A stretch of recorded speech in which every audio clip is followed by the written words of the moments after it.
Mickey Robinson. Good to have you back, man. God bless you. So, I know that there are people that have watched you and seen your story before, but obviously your testimony is something that is manifested every moment of your life now. What happened, Mickey? Well, as you said, I grew up as a child in the 50s and grew up in the 60s.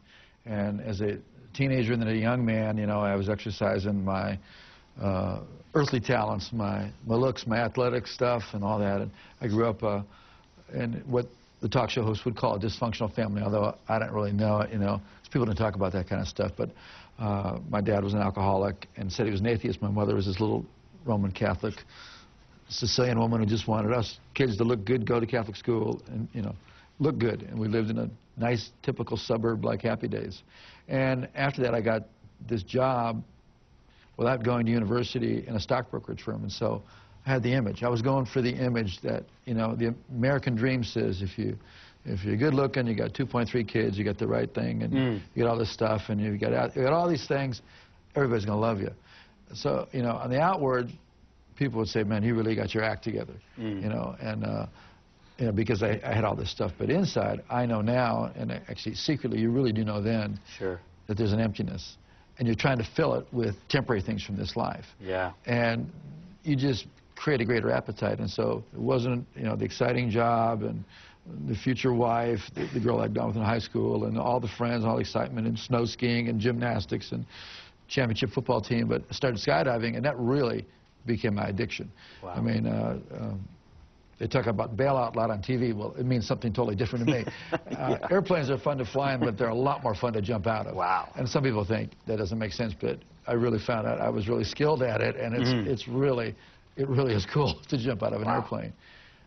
But what happened was on August 15th, it's 40 years ago, in 1968, my life was changed, and it would never be the same. Shortly after takeoff, 5 skydivers, 3 of us professional, 2 students, we were planning a very high-altitude jump, and so I was bored with flying, actually even annoyed with it. It took so long to get to jump altitude. That's where I really wanted to be, is that place of when you leave the plane and you go into free fall, which is a good name for it. It's like temporarily falling into freedom and then waiting to do it again. All of earthly stimulants, earthly sensuality, earthly pleasure is temporal. All of earth is temporal. I don't care if it's 20 years or 120 years, it's temporary. Everything in the created universe is finite and temporary. But when you're living for the moment, that's all you're living for. And if you don't know any better, you see, you're in darkness and you're trying to fill yourself with something. And suddenly, after the airplane took off and we're going full speed, we lost the engine. The plane came down. We impacted a tree, and it was a horrible impact. And I was thrown forward, smashed my head in the front of the aircraft, going 100 miles an hour. And the airplane was severely damaged, and I was trapped inside, along with the pilot. As the last skydiver was leaving, there was 3 of us were professionals. Like I said, 2 were students. My partner, who was a famous skydiver, was leaving the plane, and just as he was going out, the plane exploded. And he heard screaming and realized that I was trapped inside, as well as the pilot. And this brave man, I don't know where you get the courage, having escaped a burning airplane, to go back inside one. Went inside and saw me with my legs sticking out a hole that was torn in the side of the fuselage where the wing was attached, where it impacted the tree. And with my hand, I was trying to pull myself to freedom. But I was soaked with airplane gasoline and burning on fire from head to toe, like we'd be portrayed in like a war movie like Private Ryan, and burning alive. And he grabbed a hold of my parachute harnesses and tore me loose and went out and rolled me over. It took some time to put the fire out and tried to go back and save the pilot, and unfortunately he was burned alive. They took me to the hospital. I had massive injuries, and you know, I told the story long before I want to get to the part about heaven tonight. And after they tried all the heroics with medicine, surgery, care, brought in a specialist.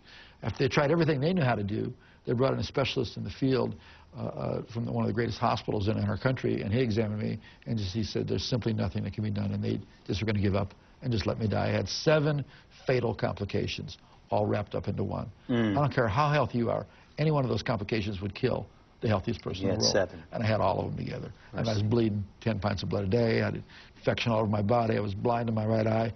Both legs had nerve damage and were paralyzed. I was literally, there was more death in me than there was life. And the pain, there's no drug that can take away this pain. Jesus. And at a point when there was absolutely no hope, a person who was living for himself, who gave no thought of tomorrow. My next thought was, when was I going to get in the plane next and jump out? Yeah. I was living for that moment. All of a sudden, my spirit sat up out of my body that had this burning fever. They were waiting for me to die that day. And I was ejected. It's like I sat up, it was perpendicular in the bed, and I entered into a spiritual realm. And I want to make a distinction. I had several other experiences, because I was so close to death, of my spirit leaving my body, but it was on the earth. Now I was in a spiritual realm, and instantly I knew this is real. Wow. And the first impacting thing that I got was the reality of eternity, a revelation of eternity, knowing eternity. As long as we're in this finite state, we can imagine we know about eternity, but we know the clock is ticking. We know we sleep, we get up, and all those things. But to understand, because your spirit is related directly to eternity, it's timeless. Right. And to know that, it's like mind-blowing. And the colors, everything about this world I was experiencing is more real than where you and I are sitting right now.